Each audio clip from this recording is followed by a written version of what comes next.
God's been messing with me. I don't know if I appreciate it. So, hang on my camera.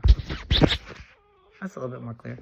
So, the life lesson he has been teaching me currently is we're trying to learn how to start and stop.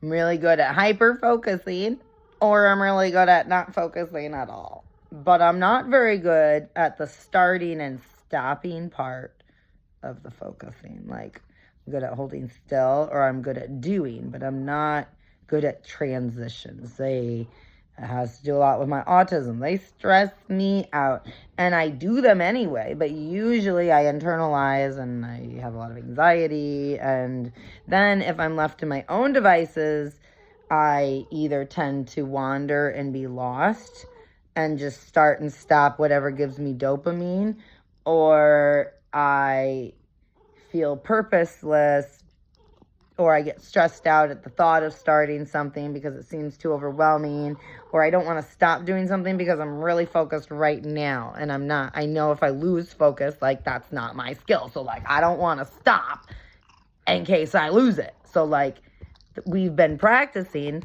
starting and stopping, and I'm trying to stop myself right now from killing the cat because she needs to learn how to stop. And so I was working this morning on my substitute teacher's license, and I got to a really good point, and I was really excited, and then I realized what time it was. I'm like, oh, it's the afternoon. Now it's time to switch to my afternoon activity instead of my morning activity. And I'm like, oh, but I just got to a really cool point, and I was really excited about the next steps. And I was like, I went to the bathroom, and I was like, come on, God, like, I'm really excited. Like, can we just, like, stay working on this? And he goes, but we're practicing starting and stopping, and that would defeat the whole purpose if we followed the dopamine and just, like, did it anyway and stayed hyper. And I'm like, oh, why do you have to remind me what we're doing? Because then I can't even argue. And so I'm like, okay.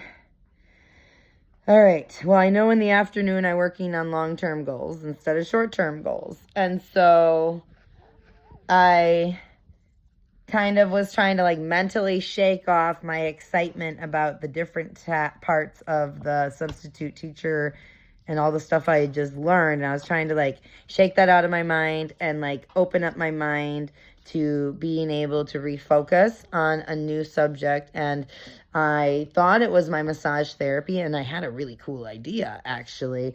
And I was excited to work on my seminar that I'm putting together, and so, like, I started imagining that, and then I got out here and I looked at my paper to see what was on my activity for the afternoon, and it said substitute teacher's license. And now if you look at the attached image, you can see, like, usually when I make schedules and I make things, I love consistency.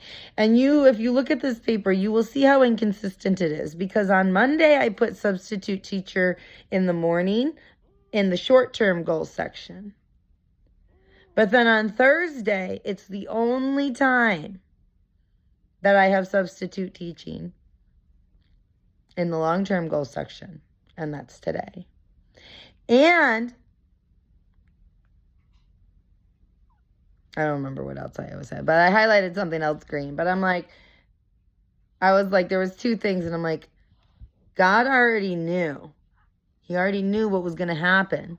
And he answered both of my prayers. He taught me how to start and stop mentally, but I didn't actually have to start and stop in real life. Like, I do get to keep working on the substitute teacher's license because that's what my paper says, and I gotta obey my paper because I wrote it, and I was smart when I wrote it, so, like, I gotta trust me. And so it's like, but I know that wasn't me that wrote it, because if it was me that wrote it, Catherine would have stuck with a pattern and done all short-term goals on top, all long-term goals in the middle, and, like, she would have stuck them, and, like, because that's what I did. I organized them outside of this picture in that way. So I know it was the Holy Spirit. That's why I say he's messing with me, man. He's messing with me. I appreciate him answering my prayers ahead of time, even to the point where he makes me act outside of my normal patterns and my normal behaviors in order to answer my prayers. And I almost rewrote that paper but then I was just like, I don't worry about it. We'll look at it later and we'll figure it out later if we have to redo it, if it's bothering my brain. Like, I'll work on it later. And I'm so glad I didn't, because look at this. It was actually an answered prayer. I love you. He loves you more. Have a great day.